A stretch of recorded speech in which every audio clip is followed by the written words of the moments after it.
और वहीं उसी धर्मशाला के एक कमरे में एक धनी सेठ ठहरा जो नास्तिक था, भगवान में नहीं मानता था। तो अब दोनों एक ही जगह आसपास रह रहे हैं, एक भक्ति का सेठ है और एक धन का सेठ है। वैसे दोनों का कोई मैच नहीं है। कहते कहो रहीम कैसे निभे केर बेर को संग। अब कैसे मैच नहीं हो रहा? बोले जब इस सेठ का सोने का समय होता तो महात्मा जी का जग के कीर्तन करने का समय होता।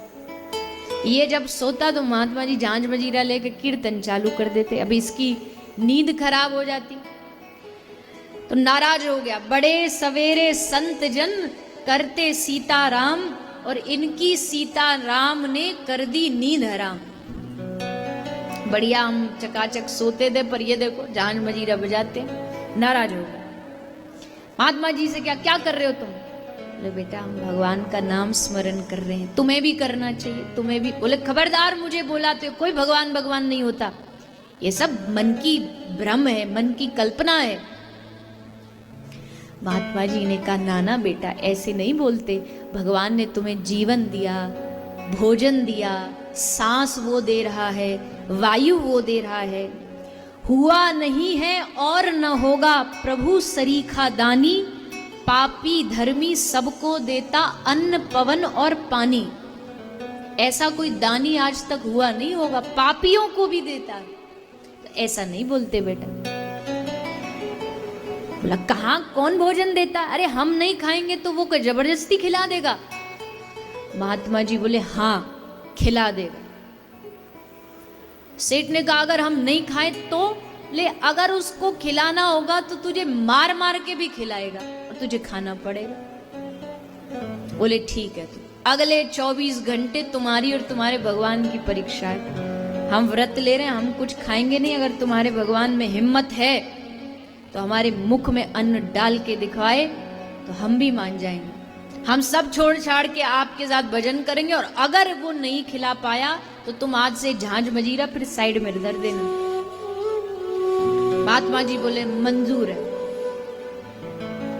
अब कह के वो चला गया। अगले 24 घंटे उसने व्रत ले लिया, हम कुछ हो जाए नहीं खाएंगे। और जाके जंगल में बैठ गया कि चलो शहर में रहेंगे, परिवार के संग रहेंगे तो परिवार वाले हो सकता जोर जबरदस्ती करें, जी खा लो खा लो। अकेले जंगल में कौन कुछ बोलेगा, तो जंगल में जाके बैठ गए।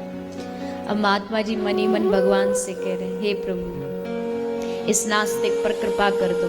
हम हार जाएं हमें उसका कोई गम नहीं है, पर इस बेचारे को अगर हम जीत गए तो इसका आप में भरोसा जाग जाएगा। इसलिए आज इसके भीतर इस पे कृपा कर दो। तो वो गया जंगल में, और जंगल में भी एक पेड़ के ऊपर बैठ गया चुपचाप छुप करके। कुछ भी हो जाए हम आज खाएंगे नहीं और ये बाबा जी को हरा के रहेंगे। बैठ गया पेड़ पे। इतने में कुछ व्यापारियों का एक झुंड वहां से जा रहा था निकल के। वो उसी पेड़ के नीचे बैठ के भोजन लाए थे तो सब वहां बैठ के आराम से भोजन करने बैठ गए, भोजन करने लगे। भोजन उन्होंने खोल के अपना टिफिन लंच सब बढ़िया सजा के रखा ही था कि इतने में जोर जोर से घोड़ों की आवाज आई। व्यापारी समझ गए डाकुओं का कोई झुंड आ रहा है। जैसे डाकुओं का झुंड आ रहा है सो व्यापारी सब अपना सामान उठा के और वहां से भागे। अब डाकुओं का झुंड आके पेड़ के नीचे रुका, देखा अरे 56 भोग लगे हुए हैं, बढ़िया भोजन सजा हुआ है, चलो खा लेते हैं। चोरों का सरदार बोला डाकुओं का सरदार खबरदार हाथ लगाया तो क्या पता ये कुछ जाल हो, हमारे लिए जाल बिछाया गया हो, क्या पता इस भोजन में जहर मिला हो, और क्या पता जहर मिलाने वाला भी यहीं कहीं छुपा हो। अब वो पेड़ में से सब कहानी देख रहा था, उसे पता था कि सब कहानी चल रही हो ऐसे चुप। सरदार बोला ढूंढो जिसने इसमें जहर मिलाया हो। अब और जैसे मिले तो पकड़ के मार डालो। अब मारने की जैसे बात आई सो डरा, हिला डुला, पत्ते हिले, बोले महाराज मिल गया। उसको पकड़ के पेड़ से नीचे उतार, उतर नीचे, उतर नीचे। ये तूने रखा है भोजन? बोले नहीं, हमने नहीं रखा। तूने इसमें जहर मिलाया? नहीं जी, हमने कतई जहर नहीं मिलाया, आप खाओ आराम से। ले हम कैसे मान ले इसमें जहर नहीं? सरदार बोला एक काम करो, पहले इसको खिलाओ, एक बार इसके मुंह में डालो। डर से कांप के बोला हम मर जाएंगे पर खाएंगे नहीं। वृक्ष से उतरा, बात कह लो तुम खोटी खरी, पर कसम तुम्हारी मैं रोटी नहीं खाऊंगा। कुछ भी हो जाए रोटी नहीं खाऊंगा। हाथ में ले छड़ी तब दसे सरदार बोला, तुझे आज रोटी मार मार के खिलाऊंगा।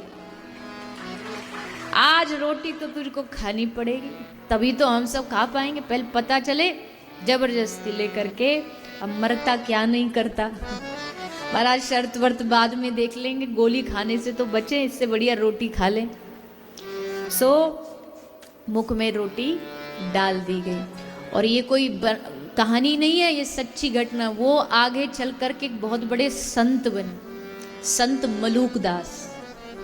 और फिर उन्होंने कहा कि अजगर करे न चाकरी, पंछी करे न काम, और दास मलूका कह गए सबके दाता राम। सबको देने वाला वही, सबको खिलाने वाला वही, सबको नचाने वाला वही।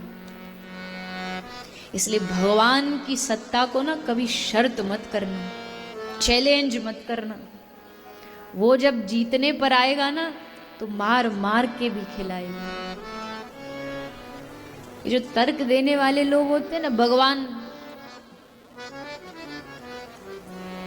ऐसे नहीं।